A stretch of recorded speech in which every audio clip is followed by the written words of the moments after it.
Welcome to the Open Forum in the Villages, Florida. In this show, we talk to leaders of clubs and interesting folks who live here in the Villages to get perspectives of what is happening here in the Villages, Florida. We are a listener-supported podcast. There will be shout-outs for supporters in episodes. This is Mike Roth. And listeners, I'm thrilled to share with you this podcast, which is my passion project for you. This podcast brings you knowledge, inspiration, and a lot of things that people need to know about the villages and the people living here. Be sure to hit the follow button to get the newest episode each week. Creating this podcast is a labor of love, even though it demands more time than I can easily spare. Now, here's where you come in. You can help us keep the podcast alive and thriving. How? By becoming a supporter. The easy way for you to support us is to visit our podcast webpage, openforuminthevillagesflorida.com, and click on the supporter button at the top of the page, or the purple supporter box. Even a small donation of $3 to $10 a month makes a big difference, and you can cancel your subscription at any time. Your support means the world to us. Stay curious, stay inspired, and keep those headphones on. I hope everyone enjoys today's show. This is Mike Roth on Open Forum in the Villages, Florida. I'm here today with author Jennifer Perkins. Jennifer, thanks for joining me. Thank you. Glad to be here. Jennifer is a former educator and a lifelong book enthusiast. She believes in power of storytelling to ignite imaginations and inspire young minds. You're an elementary school teacher, Jennifer? I taught kindergarten for a year outside of the Villages. I was asked to come back, but then I moved. So there went that career. How many years were you a teacher? 1 year. 1 year? For kindergarten. I did a half year and this is all in Brevard County. I did a half year as a third grade teacher. Then you moved to the Villages? Yep. How many years ago? It's been almost a year, just about over a year. Okay, so that raises the question, what did you do before you were a teacher? A lot of different jobs. I was a waitress at one point too, many years ago. Okay. And you like walking on the beach? Yes, I do. Where is the best place that you get your ideas for stories? People ask that, and I think reading the news or seeing something out in public, and people don't like to know that they're being listened to, but conversations that you overhear in a restaurant or elsewhere could be fun. Okay, so you've been known to hang out in the Starbucks near the beach. It could be. That's good. That's good. Jennifer, as a writer, and how long have you been writing books? It seems like forever. I love books, but back in high school, I dabbled, and being green and not knowing what I was doing, I took my mother's recipe book and I copied a whole bunch of recipes and sent it off to editors, not editors, but publishers, and I got a lot of rejections. I was discouraged, and I told my mom about it, and she goes, "My recipes are copied from books." The copyright issue. Oh, that's a problem. But I've been just writing stories here and there, and I recently got very serious about it. Okay. And do you have a routine that you get into for writing? Some people have a special room in their home or... Right. I write wherever and whenever possible. I have a notebook in my car where I make notes. If I see something that I think would be a good story, I just jot it down. Or if something comes to mind, I've been known to get up at 3 o'clock in the morning, go to my office and make notes, so I don't forget it. That's a good idea. Sometimes we have our best ideas when we're sleeping, and we can use them when we wake up. It can save a lot of time. Yeah, but I do have long hours. I wake up at 4, and sometimes I go to bed at 10 or a little later, and I write when I can. And that all authors write when they can. How did you know, or when did you know that you wanted to be an author? Like I said, I'm dating myself here, but way back when, I just liked creating stories and just writing down different things. But I got serious about it when I joined Romance Writers of America in Connecticut. And then when I moved here to Florida, they have a chapter or have a chapter. We just affiliated, but I'm still with that group. And I also joined Sisters in Crime. I just love creating stories. Sisters in Crime. Does that mean you write crime mysteries? I do, actually. Right now, I have 2 published picture books, children's picture books. And that's under Jennifer Perkins. But I am creating a new genre of mystery and suspense, which will come out under a different pen name. Because from what I've been told and what I've seen, parents don't like to pick up or even see on your Amazon page books about gore and killing and shooting people along with their picture books. They don't go together. Children's books and murder mysteries are probably 2 different genres, probably 2 different names. I'm creating a science fiction for middle grade students. So that is, I'm writing it, and I do like the way it's coming out. Good. You say it's a picture book. How did you pick the illustrator for your book? Can't draw to save my life. If I drew a stick figure, you would say, what is that? That's what I had to do. For the illustrator, I had to specifically say what I wanted to see in the picture. And the illustrator changed the picture, but I agreed with it. She just saw something in what I wrote that she felt could be helpful to me. And so I really appreciated that. So where did you find the illustrator? I went to Fiverr, and there are... Fiverr.com. Yes. There are American illustrators on there and illustrators from throughout the world. Unfortunately, I love the American illustrators. Unfortunately, they start at $3,000. And being a brand new author, just getting my feet out there, my foot wet in writing, I decided we'll have to take a chance with somebody else who's not an American. My illustrator is from Pakistan, and I know that's not everybody's preferred place for illustrators, but she's fabulous. We do have a good rapport. She's actually my second illustrator. What happened to the first one? I fired her. That's a good idea. And she actually threatened to sue me because she was late on her pictures, and she wouldn't respond to my emails. When she did respond, she goes, "Oh, hey, I made a TikTok video for you of your book. If that's not what I asked for, I really wanted my pictures." So I canceled the contract. Was that a Pakistani? Yes. So I did cancel the contract, and she said I have to pay her for the TikTok video, and I said, I didn't ask for that, and it was choppy, and I said, I'm not going to pay for it. And she said, I know some New York people in the New York law offices, and it's okay, sue me. But she didn't. We parted ways, and my second illustrator, I just absolutely love. I'm glad you found someone you like. My first book came out in February, and we're done. She did everything that she had to, and rightfully, I shouldn't have to come back to her to make changes under the same price point that she gave me, but I could, and she would do that for free. Oh, that's very nice.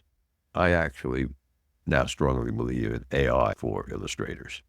Okay, my new podcast logo is purely AI.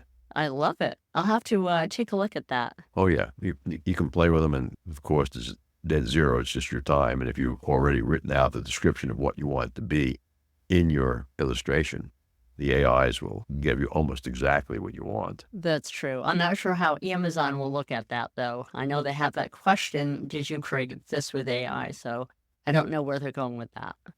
Yeah, they'll never figure it out. That's my opinion. Okay. What advice would you give to an aspiring author? Oh, to an aspiring author, I would give the same advice that I was given. Write consistently. That's one thing. If you're going to call yourself an author, just write and have a schedule. Treat it like a job, because if you don't, people say it's a very expensive hobby. Correct. And that's what I was told. However, I think since I don't have a pension, I'm hoping to make this my pension. But have you been successful in selling a lot of books? I have. Yeah, surprisingly, and I don't advertise. I've just done all social media, along with all my book sales that I received the report from Ingram Spark. They said I sold 2 books in the UK and 1 in Germany. So I can say I'm an international author. I thought that was exciting to see. Do you have any approximate idea of the number of books that you sold? I don't. I will be looking at that later this year when we're looking at our taxes. So I will be going through and seeing exactly how many. But I went to 2 book fairs and I did sell successfully there. Mm-hmm. The second book fair was at a library in Palm Bay. And loved the library. That's where I used to send my students when they needed information. Unfortunately, this is the library's first time. They didn't set it up where if you wanted to see other authors, they didn't know where the authors were. I was lucky. They set me up right in front of the children's area, and I was one of the authors there who sold. Good. Why don't you tell us about your next book that you're working on? My next book. I have a lot of different genres that I'm working with, and I know I shouldn't do that. I should stick with one, but I get these ideas and I have to get them down on paper. So along with my children's picture books, I do have another one that is going to be coming out in 2025, later in the year. And along with that, with my children's middle grade sci-fis, I'm also working on romantic suspense. And that one, my romantic suspense is not complete. It's almost.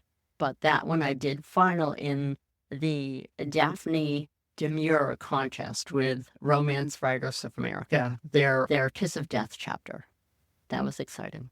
That's the name of the chapter, Kiss of Death. Yes. Sounds like a novel's title. It could be.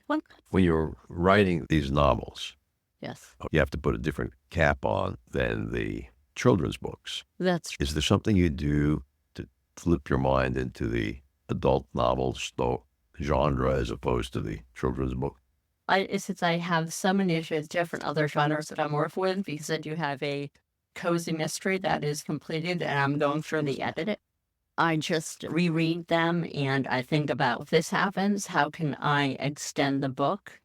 I think it's easier to write mysteries and murder mysteries rather than straight romance, because if you are looking for a conflict in the book to extend it, you just put in another body. Yeah, okay. The most successful writer I think that we've had on the podcast has written a series of more than 25 romance novels. Oh, okay. And he uses 2 different pseudonyms. Oh, And some of them were published through a publishing house, and some of them had the second pseudonym, so she could self-publish. oh, okay. So are you mainly self-published? For my cozy mystery, I did have a New York agent who asked to see the full, and she loved the book. Mhm. She said it was a fabulous book. She loved the writing. However, my cozy mystery is quilting themed.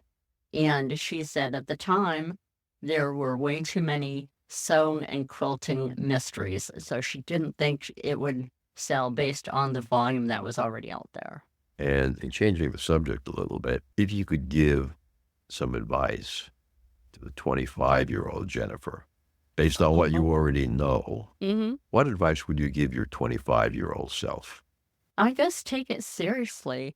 When I started, like I said, I was dabbling, and I just thought anybody could write, and which they can. Anybody can put something out on Amazon. And I've even had one of my relatives say, oh, my husband writes nice letters. They can be a writer. It's not really.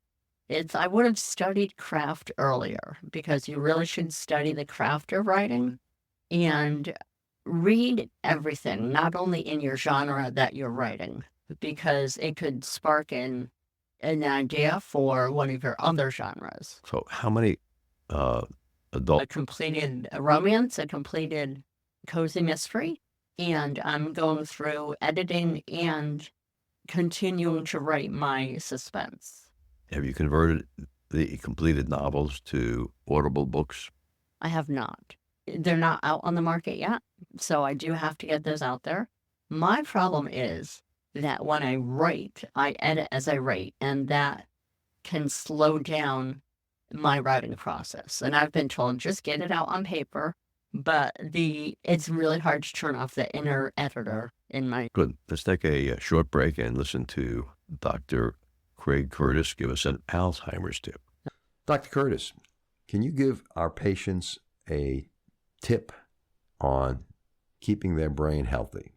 Absolutely. My favorite tip involves a change in eating patterns, but it's not a drastic change. It's simply increasing the amount of fresh fruits and vegetables, fish, other white meats, and lowering the amounts of red meat, sweets and sugars, and also carbohydrates. It's essentially following a Mediterranean type diet plan. With over 20 years of experience studying brain health, Dr. Curtis's goal is to educate the village's community on how to live a longer, healthier life. To learn more, visit his website, craigcurtis.com, or call 352-500-5252 to attend a free seminar. Thank you, Dr. Curtis. Now, what is your favorite novel or movie, Jennifer? I love the movie Clue. It's a mystery movie where you try, and I have the game Clue as well. A lot of us as kids had the game. Yeah, which came from the movie. But you get to think about who the person is, who the bad guy is, and there are so many different scenarios. And the movie itself had 3 different endings, which I thought was amazing. I would like to write something like that, but I have so many other books I'm writing. We'll see. I am an extreme introvert. And some people have said, oh, we don't see you like that. It's like, yeah, it put me in a room with a bunch of strangers. I step back. I just look at the people. I see what their interests are. And it's good for writing, too, because you have to watch people and see if you want to put them in your book as a character. Mm-hmm. So it's interesting. But yes, I am an extreme introvert. And doing a podcast is really for me, putting myself out there. Okay. One of the things I think most authors, beginning authors, don't understand is that if you're going to have your books on Amazon and hope people buy them, probably won't happen because there are 2 million new books a month. Oh, true. Okay. So you actually have to sell your book. And it's in a world where people have to buy. So you're going to use social marketing. Yes. Marketing myself.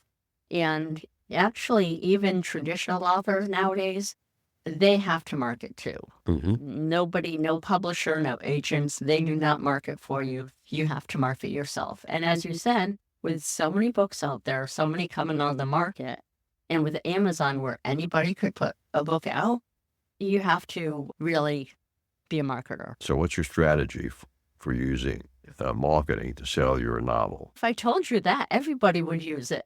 So I think I'm going to keep that one to myself. Okay. Maybe you can tell our listeners what your favorite quote is. Favorite quote? Yes, being a writer, you must have read a lot of books and you must have a favorite quote. Romantic suspense, and I really love her books. And Melinda Lee as well. There are certain authors that I study their writing process, I study their books to see how they describe characters, how they describe setting, etc. And what is it about their books that readers do enjoy. Kristen Painter is a fabulous author for paranormal. And I would love to I am studying her books. And actually, she's somebody who is in my writers group in Brevard. I'm excited to So that's follow unusual her. to go to a writers group in Brevard when you live here in the Villages. I know. It's 2 hours away. Yeah, but there is another author who lives in DeLand, and she drives just as far. And we have our group in Brevard, and there are fabulous critique groups and other groups in the Villages. But when I came to Florida, I found them, and it seems like home, being with those authors. And we're all friends, and they're having a great Christmas party in December that I'll probably go to. So it's just a fun time. Okay. People are listening to this, you're talking about December 2024. True. And most people are going to be listening in February 25. I will say, even though I'll miss putting in a plug for my children's books for Christmas, there's any holiday and birthdays, picture books are fun. In picture books, everybody says, what's the message? What do kids learn? What do they have to learn? Some of mine are in rhyme, so it learns repetition, and children need to learn how to rhyme when they're in school, play with words. But as far as like a message, should they behave, whatever, I like to have, children need to have fun. My books are fun. So do adults, by the way. That's true. You would be surprised. There are adults who like children's picture books. And I have had a few people who bought my books because they love children's picture books. So and that was interesting. How many pages are your children's picture books? 34. And About the same. about 30. So a lot of pictures. There are a lot, which is why I love my illustrator, because yes, my books are picture intense, if you will, but she's reasonably priced. So that's why it was affordable for me to do that. Good. And if they want to get copies of your children's books, what's the best way for them to find your books? Look me up as Jennifer M. Perkins. I didn't include my middle initial at first, but when I looked up my name, there's a famous blogger on HGTV with the same name. So I had to distinguish myself, which is why I put the M for my middle name. So Jennifer M. Perkins on Amazon. But if you look it up, you can order it from Barnes & Noble, Walmart, Target, anywhere online. You have a website where they can... I do.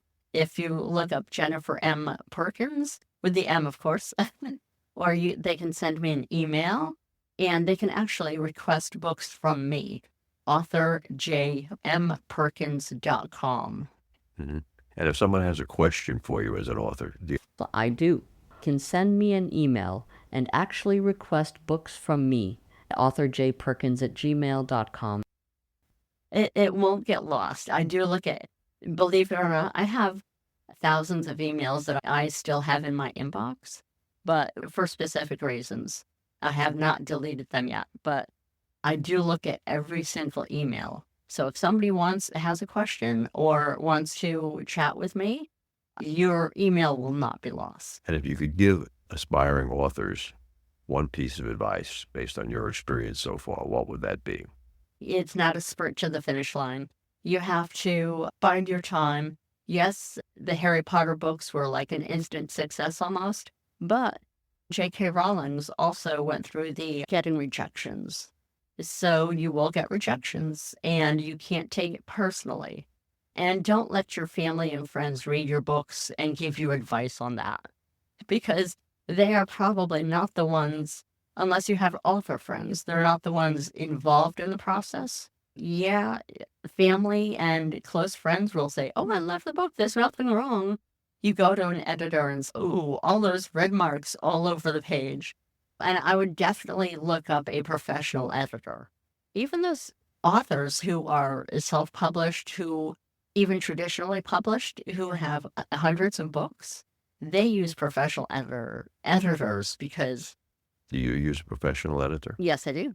Yep. And I believe she lives in New Hampshire. I love her. She's great. And I got her through my writer friends. I have a couple of editors that they passed along the name to me. And I have looked at their books, and editing was not something that came up as criticism. Good. What are two of your favorite books that listeners will like? The Ball at the Circus or The Balloon at the Zoo. Good. Thanks for joining us today on Open Forum in the Villages. Thank you. I appreciate being here and hope to be back. Good. Thank you, Jennifer. Remember, our next episode will be released next Friday at 9 a.m. Should you want to become a major supporter of the show or have questions, please contact us at mike@rothvoice.com. This is a shout-out for supporters Tweet Coleman, Ed Williams, Dwayne Romich, Paul Sorgen, Kathy Loving, and Dr. Craig Curtis at K2 in the Villages. We will be hearing more from Dr. Curtis with short Alzheimer's tips each week. If you know someone who should be on the show, contact us at mike@rothvoice.com. The way our show grows is with your help. Text your friends about this show if you enjoyed listening, or just tell your friends about the show. We thank everyone for listening to the show. The content of the show is copyrighted by Roth Voice 2025. All rights reserved.